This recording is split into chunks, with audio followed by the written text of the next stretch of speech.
All right, so the question is, I was having a conversation with some friends about little bits of wisdom I've picked up over the years, and I'm curious what others have picked up. I'm sure I have more, but to get things started, mine are, if it seems too good to be true, it probably is.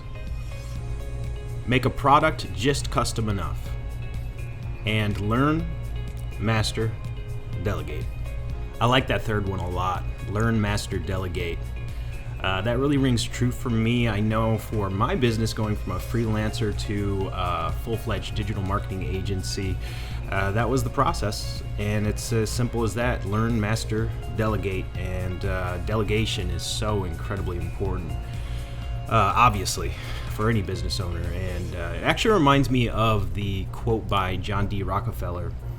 I would rather earn 1% off 100 people's efforts than 100% off of my own. Such a great quote. Stop reading everything and looking for the secret sauce. There is no such thing. Sure, there's a lot of useful information and you need to know some basics, but once you have them, get started now. You will learn more by doing and having some failures than reading everything and doing nothing. This is true. I read about 200 business books before I started my own company. About 5 were even worth anything. Can you list some of these 5 books that you found worthy to read in the end? And these are the books that he lists: Blue Ocean Strategy, The 80-20 Principle, and The E-Myth, Business Dynamics by John Sturman, The Fifth Discipline by Peter Senge, Crossing the Chasm by Jeffrey A. Moore,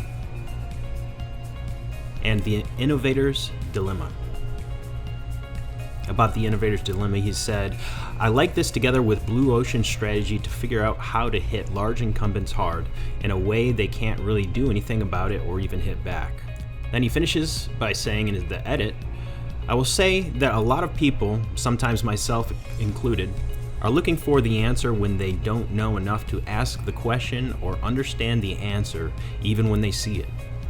There aren't any how-to guides that teach you how to think for yourself and test/verify observations.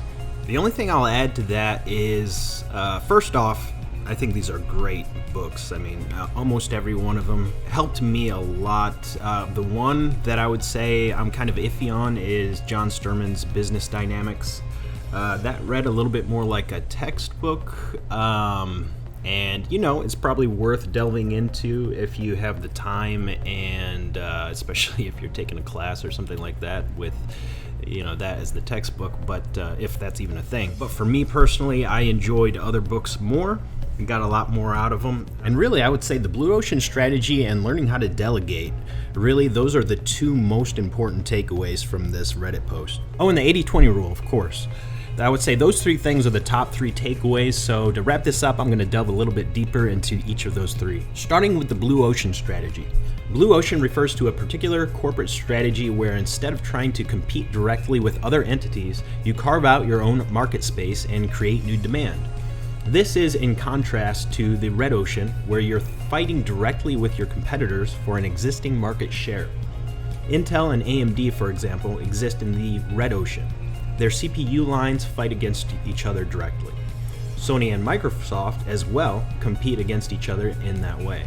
Nintendo, by contrast, made serious waves, pun intended, with their design philosophy behind the Switch, which was absolutely a Blue Ocean move. And the 80-20 rule says that 80% of the outcomes or outputs result from 20% of all causes or inputs for any given event. So in business, a goal of the 80-20 rule is to identify inputs that are potentially the most productive and make them the priority. So one really simple way to apply this is to just ask yourself when you're creating your to-do list, which of these actions will create the biggest impact or will have the biggest impact on my business? And to finish up here, I'll just read off that Rockefeller quote one more time and delve into that just a little bit more. I would rather earn 1% off 100 people's efforts than 100% off my own efforts. I think the core takeaway here is for any entrepreneur, you have to be able to delegate your work, right? In the beginning, you're going to start off wearing a number of hats, all of the hats. And then as you go through that process of learning, mastering, and then delegating, once you master whatever it is that you're doing, you now have to pass it on to someone else so that you free up your own time. And when you free up your own time, you now have the ability to focus on something higher up on the food chain, so to speak, something like maybe business strategy, or maybe, depending on what stage your business is in, it could be sales. Maybe you're spending all of your time on sales, bringing in new clients, so that you can expand your client base. And you keep doing this, ideally until you find yourself wearing the one hat, which is the hat of hats for you personally. In other words, the actions, say 80 to 90% of your actions, your tasks, are things that you both enjoy and are incredibly good at. And of course, there's a million other directions you can take that in, but for me personally, that really summarizes the game of entrepreneurship. Learn, master, delegate, rinse, repeat until you're wearing your hat, the best hat.